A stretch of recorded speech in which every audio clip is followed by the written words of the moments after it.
Hello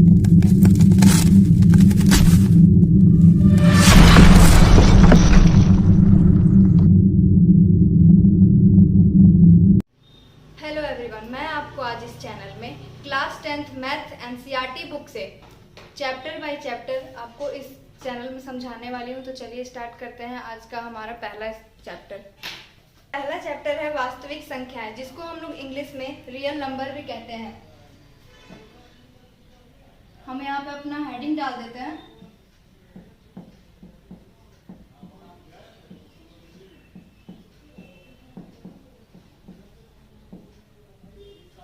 तो पहला chapter समझने से पहले हमें ये जानना पड़ेगा कि ये चैप्टर में हम लोग को क्या क्या सीखना है।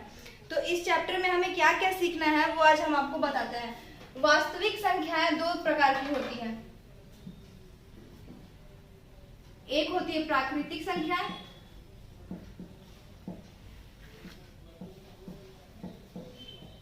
और दूसरा है काल्पनिक संख्याएं।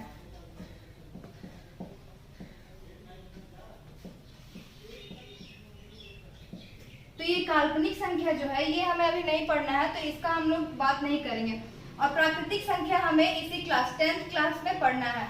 तो इसके अंदर में हमारे पास बहुत सारे टॉपिक आते हैं। तो जो टॉपिक हमारे पास है वो है पहला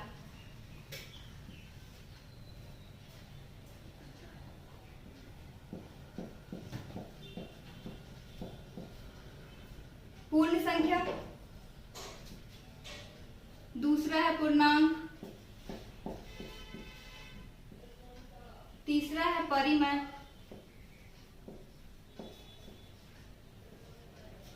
और चौथा है अपरिमेय।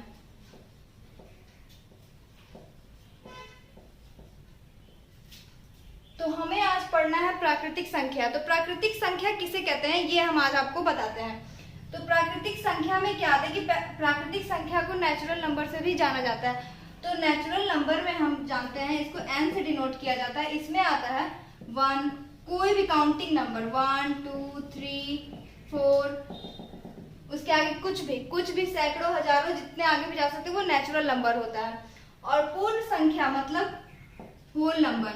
इसमें होल नंबर का मतलब है पूर्ण संख्या। ये इसको हम लोग ऐसे जान सकते हैं 0 + n, दैट मीन्स कि नेचुरल में 0 जोड़ देना है, मतलब कि 0 1 2 3 आगे कुछ भी। और है अभी पूर्णांक। अब पूर्णांक में हम ये जानते हैं कि पूर्णांक में हमारा ये 1 2 तो होता ही है, 1 2 3 4 प्लस 0 लगने के बाद क्या होता है -1, इधर -2 चले जाता है इसमें। अब हम आगे आपको बताते हैं कि इसके बारे में तो हम जान गए। और ये परिमेय संख्या के बारे में पढ़ेंगे। तो परिमेय संख्या किसे कहते हैं हम बताते हैं। यहाँ परिमेय संख्या हो गया,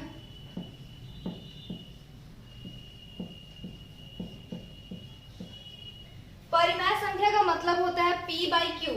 तो ये परिमेय संख्या में आता है p/q। p/q का मतलब है कि q में कभी भी 0 नहीं आना चाहिए, मतलब कि 0 उसमें नहीं आएगा। p और q जो होते हैं एक पूर्णांक होते हैं। जैसे कि यहाँ लिख देते हैं हम, कंफ्यूजन ना हो इसलिए। p और q पूर्णांक संख्या होते हैं। इसको हम दूसरे शब्द में भी कह सकते हैं कि p और q का जो HCF आना चाहिए 1 ही हमारे पास आना चाहिए। मतलब कि HCF जो है p या q, उसका HCF क्या आना चाहिए 1 आना चाहिए। अब हम जानते हैं कि अपरिमेय संख्या क्या है। जैसे कि हम लोग परिमेय संख्या जानते हैं, तो उसमें अपरिमेय संख्या जस्ट इसके अपोजिट होता है। तो उससे अभी हमें नहीं पढ़ना है। तो अभी जो पढ़ना है वो हम आपको बुक से बताते हैं। निम्नलिखित संख्याओं का HCF ज्ञात करने के लिए यूक्लिड विभाजन एल्गोरिथम का प्रयोग कीजिए। तो हमारे पास क्वेश्चन है एक्सरसाइज 1.1 का 135 और 225। तो इसमें हम लोग को क्या पढ़ना है कि इसको कैसे करना है। तो ये सारा ये जो मैथ है सिर्फ एक फॉर्मूला पे बनेगा। तो वो फॉर्मूला हमारे पास यहाँ हम इसे साइड में लिख दे रहे हैं। a = Q plus R. ये जो फॉर्मूला है इसको हमें याद करके रखना पड़ेगा, क्योंकि ये सारा जो क्वेश्चन है इसी फॉर्मूला पे हमारा बनेगा। तो अब इसको ऐसे आपको समझ में नहीं आ रहा होगा तो ये कैसे फॉर्मूला को हम लोग इसे क्वेश्चन में बनाए। तो ए का मतलब होता है भाज्य, बी मतलब ए इक्वल टू भाज्य, बी मतलब होता है भाजक, क्यू का मतलब हो गया भागफल, और आर का मतलब हो जाता है हमारा शेषफल। तो अब इस ऐसे आपको नहीं समझ में आ रहा होगा तो हम आपको अच्छे से समझाते हैं कि इसे कैसे दिखाएं। भाजक, भाज्य, भागफल, और यहाँ हमारा होता है शेषफल। तो आप इसको इसे शॉर्ट फॉर्म में भी लिख सकते हैं कि भाजक का मतलब हो गया बी, भाज्य का मतलब हो गया ए, भागफल का मतलब हो गया क्यू, और शेषफल का मतलब हो गया आर। तो अब इस क्वेश्चन को बनाने के लिए क्या होगा हमारा कि ये जो क्वेश्चन है इस फॉर्मूला में बनेगा। तो जल्दी जल्दी आप ये फॉर्मूला अपने कॉपी में उतार लीजिए, उसके बाद हम आपको आगे का बताते हैं कि क्या करना है। क्वेश्चन 135।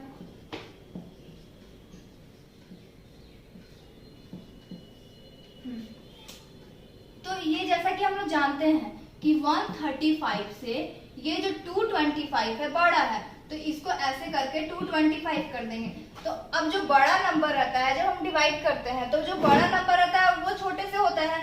दैट मीन्स कि हम लोग यहाँ पे ऐसे कर सकते हैं 135 डिवाइडेड बाई 225। तो इसको अब हम डिवाइड करेंगे।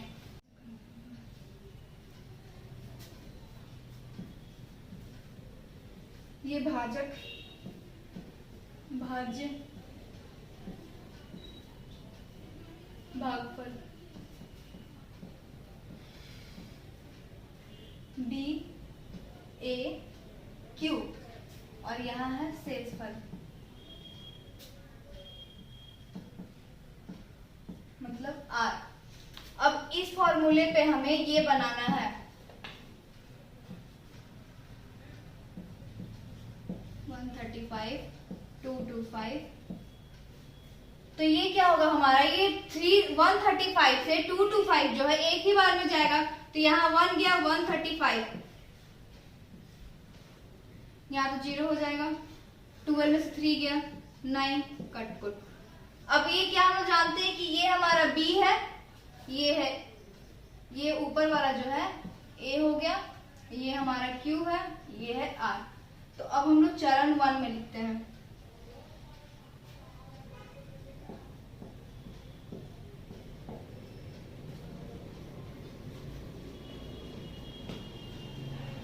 हम लोग को इस वाले फॉर्मूला पे कंटिन्यू रहना है। A equal to B Q plus R, चरण 1 करके लिख सकते हैं हम लोग। चरण 1 A हमारे पास क्या है, इस फॉर्मूले पे आपको देखकर बताना है कि क्या है। A हमारे पास है 225 इक्वल टू B हमारे पास क्या है 135 इनटू Q कितना है 1, R कितना है प्लस 90। तो चूंकि हम यहाँ लिखेंगे चूंकि शेषफल जो है हमारा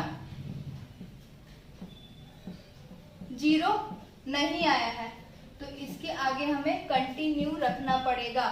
तो ये हमारा जो शेषफल है 0 नहीं आया तो इसके आगे हमें और कंटिन्यू रखना पड़ेगा। तो ये सब जल्दी से कॉपी में कर लीजिए, उसके बाद हम आपको यहाँ से कंटिन्यू करते हैं।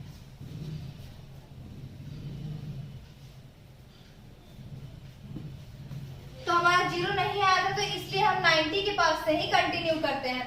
तो अब 90 के पास हम ऐसे करके, यह 135 है तो इसे 135 को अंदर डालकर अब इसे हम डिवाइड करते हैं। 90 से तो ये 1 ही बार में जाएगा, अगर 2 बार में लेते हैं तो ये ज्यादा हो जाता है। तो ये 90 5 30 में से 9 गया 4। अब हम लोग के पास गया B, A, Q और R। तो अभी भी चरण 2 में इधर हम लिख लेते हैं चरण 2। A हमारे पास है 135 इक्वल टू B है 90, Q है 1 प्लस R है 45। चूंकि शेषफल अभी भी 0 नहीं आया है तो इसके आगे हम फिर से कंटिन्यू रखेंगे। 45 बाहर में, 90 अंदर चला जाएगा। अब 45 से 90 जो है 2 बार में कट जाता है तो 90 यहां लेकर 0 0। तो अब हमारे पास ये क्या हो जाता है, हमारा B, ये हो गया A, ये हो गया Q और ये हो गया R। तो हम चरण 3 में लिख देते हैं यहां पर चरण 3 90 इक्वल टू A हमारा था 90, इसलिए इस फॉर्मूले को देखते हुए आप ये देखिएगा A हमारा है 90, B हमारा है 45 इंटू Q कितना है 2 प्लस R है 0। चूंकि शेषफल अब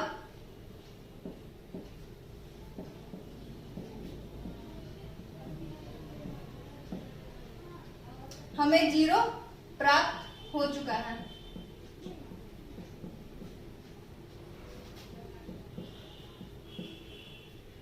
और इस चरण का भाजक हमारा क्या हो जाता है 45, क्योंकि भाजक हम उसे ही कहेंगे जिससे हमारे ये नंबर कट के यहाँ पे 0 आ गया। तो ये 45 से कटने के बाद हुआ है तो इसलिए हमारा भाजक क्या है इस चरण का हो गया। इसलिए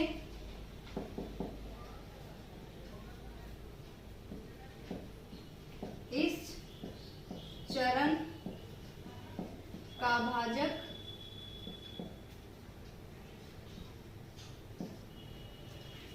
45 है। अतः 135 और 225 का मौसम मतलब SCF क्या है हमारा 45। तो ये हमारा हो जाता है आज का आंसर। दोस्तों अगर आपको हमारा ये चैनल पसंद आया, ये वीडियो पसंद आया तो इस चैनल को लाइक सब्सक्राइब जरूर करें। Thank you.